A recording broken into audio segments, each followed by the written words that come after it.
Hello and welcome to Studio A. It's our first show of the spring semester and we'll be bringing you stories from the Texas State campus and the surrounding areas. I'm Ivy Guerra and joining me today is Opie Jayoba, Riley Chestnut, Logan Harris, and Samantha Rojas. Let's get to the news. There you go.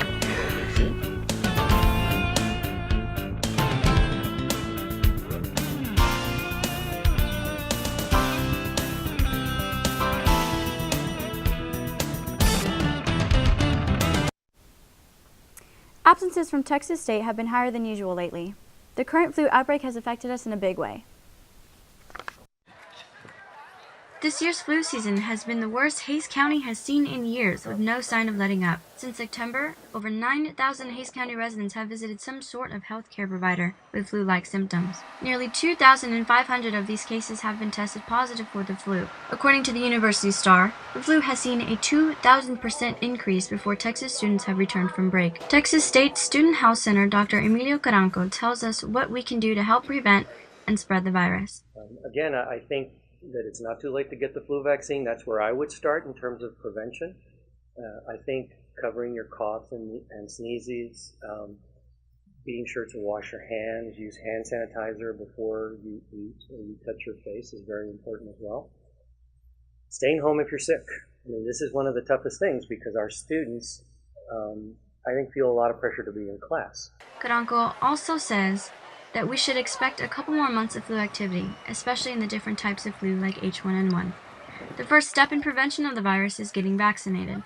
Texas State student Andrea Morales says that even though she got her flu vaccine, she still ended up sick. It was terrible. I wouldn't wish it upon my worst enemy. I had a high fever of 105, I had the chills, I had cold sweats, I had migraine, I couldn't breathe, I had mucus. It was just overall just terrible. Like, I hope I never ever get it again. Students feel a lot of pressure to stay in class. However, when coming to school still infected, they can easily spread the germ to other students and faculty. Pharmacist Lucinda Mendoza tells us the kind of medicine that has moved off the shelves to help treat students who have been infected. There's prescription Tamiflu, and Tamiflu will reduce the severity and the length of time that you'll have the flu symptoms overall. Other medicines they sometimes give over-the-counter Tylenol or ibuprofen, which would be used for the body aches and fever. Maybe a cough suppressant such as Dulcimer or Mucinex DM, and that will help not only with the cough but the congestion. And then sometimes Sudafed or a sinus decongestant if they're having a lot of headache, sinus pressure and drainage. March is approaching, and a lot of students think it's a little too late to get their flu vaccinations. But you heard the doctor just mention that it's not too late. What would you say to students who are, contemplating whether to get their shot or not?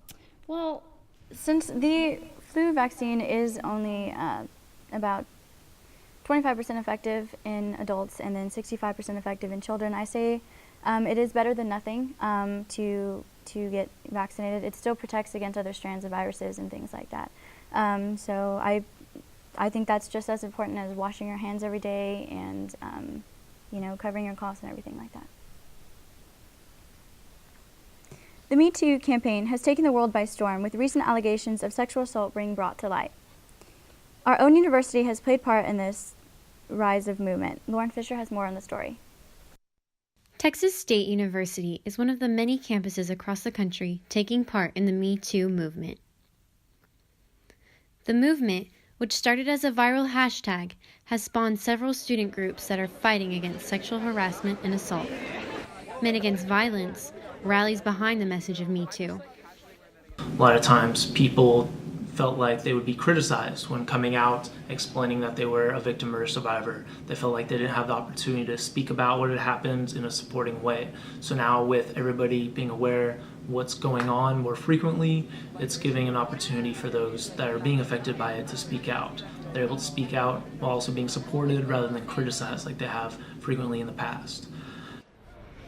In a study conducted by RAIN, the nation's largest anti-sexual violence organization, it was found that 1/4 of female undergraduate students experienced some type of sexual assault within their 4 years of study. On a campus that contains 58% of females, those statistics are staggering. The hashtag #MeToo movement is meant to allow women to raise their voice on concerns of sexual assault, and students like Lauren Newland are happy it's being done.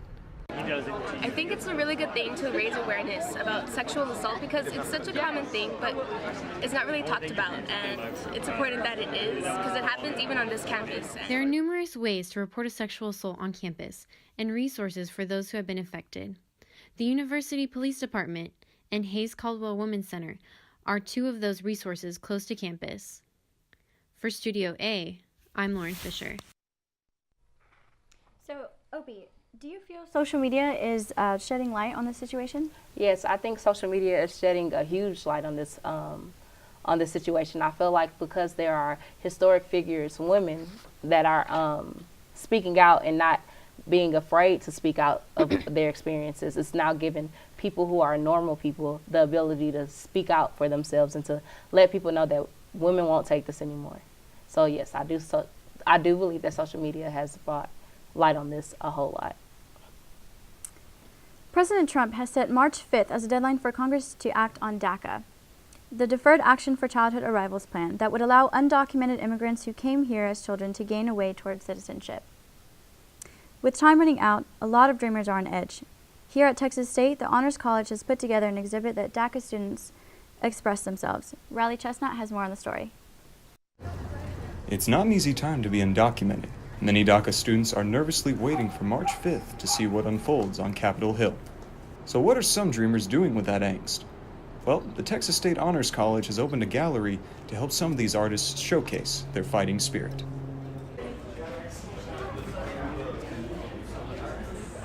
Artwork is a crucial form of both conveying, our desires for social justice, and it's also a way to process trauma of the difficulty that we go through.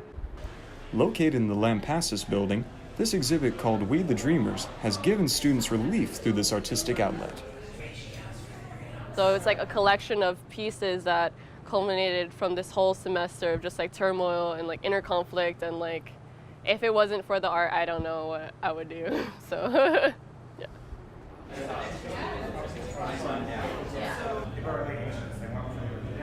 I feel like this is kind of like why people now needs to be like aware of like this injustice to like people like me that like work in society and I pay taxes and like I do like everything that everybody else has to do, but I get like no benefits from this country that I call my home.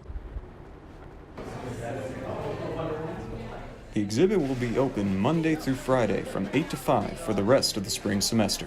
Admission is free to the public who wish to see these forms of expression. For Studio A, I'm Riley Chestnut. So Riley, how do you feel about President Trump not signing that bill? Well, from the perspective of all these undocumented DACA students, I can only imagine the frustration they're going through, that their future is being used as a bargaining chip for a border wall that isn't exactly going to guarantee exact protection like everyone hopes it would. I can't begin to imagine the stress because the people up in Congress, President Trump said it a couple of weeks back that Congress just has to put a bill in front of him and he's going to sign it. And they work on a bipartisan bill that, while it doesn't get Donald Trump the border wall that he exactly stipulated right now, they did agree that if you can protect these DACA students, you will get that border wall later. So they finally present him with a bipartisan bill with both sides equaling in support, and he refuses to sign it. So I can't imagine the frustration that these kids are feeling or the fear. Coming up on Studio A, Greek organizations are coping with a suspension. Aspiring filmmakers lose some movie-making money. And what's the top fuel for college students? It begins with J, for Joe, or Java. Healthy Cats is an accredited organization who promotes healthy lifestyles and a healthy campus environment at Texas State through education and prevention.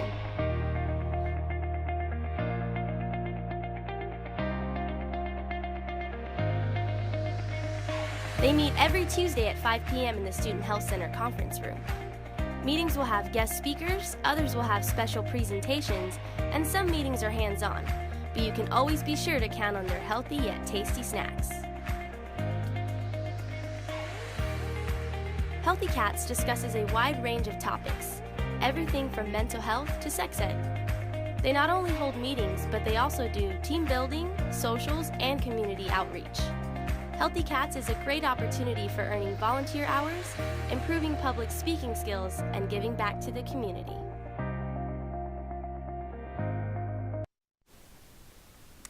In a matter of 2 years, Texas State Greek life has experienced the deaths of 2 students. As a result, all fraternities and sororities have been suspended. Meanwhile, a task force has been formed and is attempting to reinstate Greek life on campus. Samantha Rojas has the story. Since November 2017, Texas State's Greek life has been shut down after 2 students died just over 1 year apart from each other. With Texas State's President Denise Strauss issuing an immediate review of the Greek affairs system, a task force has been formed to discuss the reinstatement of Greek life on campus. Both deaths were prompted by events unauthorized by university administrators, which has some students anticipating policy changes. We need to have something else that's going to be watching their every move, and that can actually go to them and say hey, you guys can't be doing this, because right now, like I said, I feel like they just do all these things, and then when finally something bad happens, then they get talked to and they're like, oh, you shouldn't have done that, but it's already too late, someone's already dead. Whether or not every Greek chapter decides to accept new regulations and continue the residency on campus, Texas State will follow through with the review process as authorized by President Strauss. The task force is led by Dr. Joanne Smith, who seeks to realign Greek life to a better version of itself. Each chapter will have to decide whether or not they want to go with the process that we will lay out. So some may come back quicker than others. It just kind of depends on what the chapters decide in terms of how much they want to continue to participate at Texas State. The task force's goal is to present recommendations to President Strauss by the end of February and begin the reinstatement process soon after. If successful, Greek life could return by the end of the semester. For Studio A, I'm Samantha Rojas. It appears the university is getting close to reinstating Greek organizations. Reports say the Office of Student Affairs may bring back fraternities and sororities as soon as March 1st. The reinstatement must be first approved by President Strauss, and each chapter must agree to the conditions set by the university. So Samantha, how do you feel that it's taken 2 deaths for the university to finally take action towards Greek life? Well, I think it's very irresponsible of the university to wait until a second death to finally take such aggressive action towards Greek life, suspending all of Greek life, not just IFC, which was in fault for the deaths of the people in over 1 year most. And I feel like they could have done something earlier to prevent all the deaths and all the casualties that have been going on. Well, Texas State is taking precaution now, taking steps into cracking down on the hazing. They sent out a memo last week to all college students, all Texas State students, highlighting the new regulations and the disciplinary that they'll face if you break these regulations. So they are making steps in the right direction.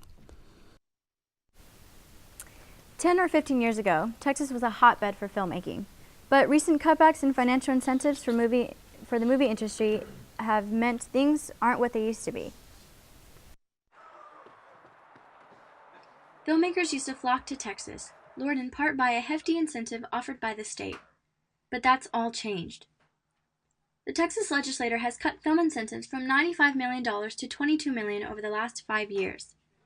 According to the Austin Business Journal, Texas's top politician wanted to set aside $72 million for film and video incentives in the next budget.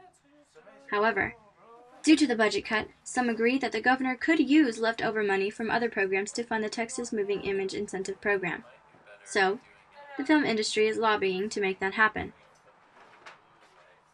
At Texas State, film professor Johnny McAllister says that the decrease in budget will have a negative effect on future Texas filmmakers. A student who wants to get experience on a feature film after graduating in Texas now is more likely to look out of state. Their career plans for when they graduate will probably include moving to either California or Georgia. McAllister also says anyone looking to pursue a career in film, whether still in school or just graduated, it's important to utilize resources and start filming. Recent graduate Cristian Perez agrees the most important thing to do is to get content out there. Get into this, I would just say start writing, start coming up with ideas, brainstorm, get together with people who are like-minded as you, and just start working together. According to the Texas Motion Picture Alliance, incentives have returned $5.55 for every dollar spent and has created at least 143,000 Texas jobs over the past decade. However, there are strong beliefs that these jobs only last until productions wrap up. But supporters say these jobs aren't temporary when the industry is big enough to support a steady income of projects. So why do you think that the Texas film budget keeps getting cut? Well, I feel Governor Greg Abbott has bigger priorities than the Texas film incentives. Just with everything going on in the country right now, I think he's just trying to prioritize what's higher on the list. You don't have to look far around here to see what students prefer for their morning fuel. And it's not just for mornings either. Coffee is the beverage of choice on and off campus, and our OBJOBA decided to find out why. It seems like coffee is the only thing keeping college students alive and helping them survive the semester. But is it healthy? According to Espresso Business Solutions, the average coffee drinker in the United States consumes 3.2 cups of coffee per day. Over 50% of Americans over 18 drink coffee every day. This represents over 150 million daily drinkers. So why do students drink coffee? I really like the flavor of it, but I drink it every day because I need that boost of energy in the morning. If I don't drink it in the morning, I'm basically just a sloth until noon. 65% of all coffee is consumed during breakfast hours, the other 35% between meals. Here at Texas State, students heavily lean on coffee to get through classes. However, drinking too much could have major consequences. Research indicates that ingesting too much caffeine can cause anything from restlessness to muscle tremors. Students should limit themselves to at least 3 cups of coffee per day. But there are some upsides to drinking coffee. Studies have shown that the potential health benefits associated with drinking coffee includes protection against type 2 diabetes, Parkinson's disease, and liver cancer. Very few health risks with coffee as long as you don't overdo it, and then you have the same health risk you would have with a large quantity of caffeine. It's actually rather good for your liver, so coffee has some very positive properties if consumed in small amounts. Even though there are some cons when concerning caffeine consumption, coffee is a popular drink that has many students waiting in line wanting more. After drinking the coffee, I can understand why college students find it addictive. But is the coffee worth the health problems? It is safe to say that college students would rather drink coffee to get through the day than to care about what it's doing in its insides. This is OBJOBA signing off from Studio A. So, Opie, do you consider yourself a coffee drinker? No, not at all. I come with a lot of energy, so I don't need it. The only time I will actually really drink coffee is just if I'm craving a sweet taste. Like I'll go to Starbucks and they fill it up with caramel and chocolate and all sorts of things. But as far as me drinking coffee every day, We'll look at some campus sports next. Did you know we have more than one baseball team here at Texas State? And if you want to combine the excitement of football on the suspense of staying on balance, well, wait to see what's coming up next. Looking for a place to work off that freshman 15? Look no more. Texas State Student Recreation Center is the perfect facility to build and maintain an active, healthy lifestyle. You must be a student to enter and check out sports equipment and a locker if needed. The Student Recreation Center offers various activities such as aquatics, group classes such as Zumba or CrossFit, boxing, a track, rock climbing, indoor courts, and a weight room. To find more activities and programs, you can visit campusrecreation.txstate.edu or contact 512-245-2940.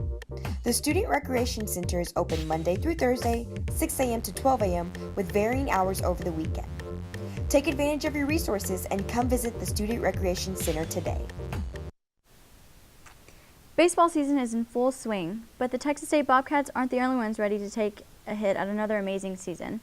The Texas State club baseball team has started their season as well, but can they take their top at the spot? Julissa Perry has more. Baseball may have just begun this past weekend for the Texas State baseball team, but the Texas State club baseball team has started their season already. These Bobcats are a part of a club, but they're ready to prove they're just as good as the varsity team.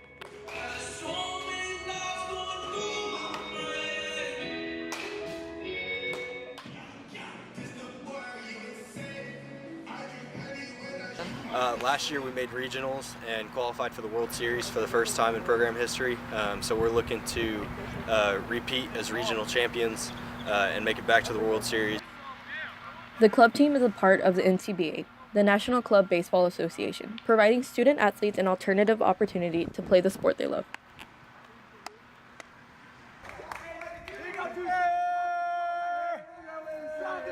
The team was ranked in the top 6 in the nation last season and even made it to the World Series, leaving the players wanting more. This year's squad, I feel like we can make it back easily and do even better than we did last year. The club team is currently ranked 3rd in the nation. They compete under the Gulf Coast South Conference, playing against teams such as Texas A&M, UT Austin, and UTSA.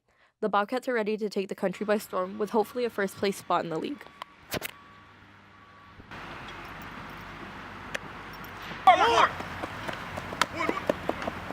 With their eyes on the prize, the team has started their season off strong with a 2-0 record. You can check out their social media pages to follow along their game day schedules. For Studio A, I'm Julissa Perry.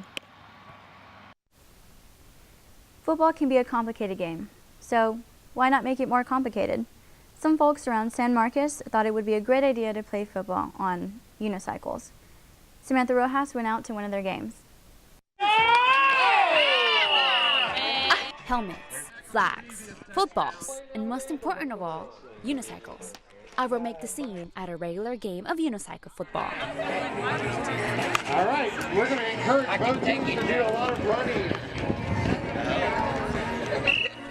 The San Marcos born sport was created by a local named Marcus Garland, aka Larry Gunn, when he convinced crazy enough locals to form the 2 first ever teams of unicycle football and compete against each other in 2008. I guess it was kind of a childhood fantasy when I was a kid. I used to juggle and ride a unicycle and stuff, and I used to want to play football on unicycles, but it was always kind of unrealistic. Coming to Texas State here, and I started a little juggling club. Started teaching people to ride unicycle, and then it occurred to me, hey, maybe I can get that unicycle football thing going. The game is much like playing flag football, although play on asphalt and we're riding a unicycle. What makes the sport difficult to play is that a player must always stay atop of the wheel. If your feet touch the ground, you're out. There's the pass. Which makes it hard, especially when kicking the ball. The objective is to get to the end zone and not get knocked off your wheel. That's a touchdown. And much like regular football, they also have their own crazy fan base called the Unibroads, which show their love for the sport in more ways than one. The Unibroads are basically just cheerleaders that we're just, making fun of our friends and also cheering on the league, of course. And then we also stand as a goalpost so that they can tell whether or not it's a touchdown. Players must use bike helmets at all times and must not mind looking a little wacky while playing. Games are every Sunday at 1 p.m. Admission is free. It's the best time you'll have on one wheel. For Studio A, I'm Samantha Rojas. Samantha, so watching that was very hectic. How did you feel while you were watching them on unicycles trying to play a game that takes so much energy and it looked pretty dangerous? Well, it was really different from watching regular football for sure. I mean, you had the intensity of the players trying to stay on top of the wheel and then having the ball, passing it, kicking it. It was really intense. They had a lot of energy. It was a lot of fun, and the people were so nice, and it was just a whole different experience from going to a regular football and doing tailgate and all that stuff. So I will definitely go again. Wow. Well, that's all for Studio A this week. You can get another look at all of these stories on our YouTube page. Thanks to our reporters Opie Jaoba, Riley Chestnut, Logan Harris, and Samantha Rojas. We'll see you again next month with another edition of Studio A.